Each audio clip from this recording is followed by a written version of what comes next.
And in spite of all the obstacles, the amount of hostility and obstacle and physical abuse by Aurovilians, we don't want all this rubbish and this. Roger, with whom I would feel the most at ease. He is, I don't want to belittle him, but Mother definitely was intrigued by him. There's this letter where she writes, I have a town for you to build, will you do it? And he says yes. And he says, I always knew that he was a man of the project. Mother says he has seen it, he has taken, he knows. Several models were presented to her and finally he got it.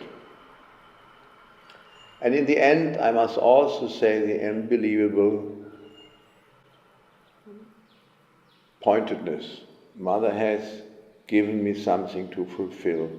And in spite of all the obstacles, the amount of hostility and obstacle and physical abuse by Aurovilians,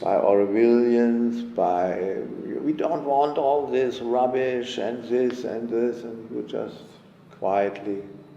But Mother had told me, I have seen it, this is what it is. But that's all wrong, anyhow, it's really something.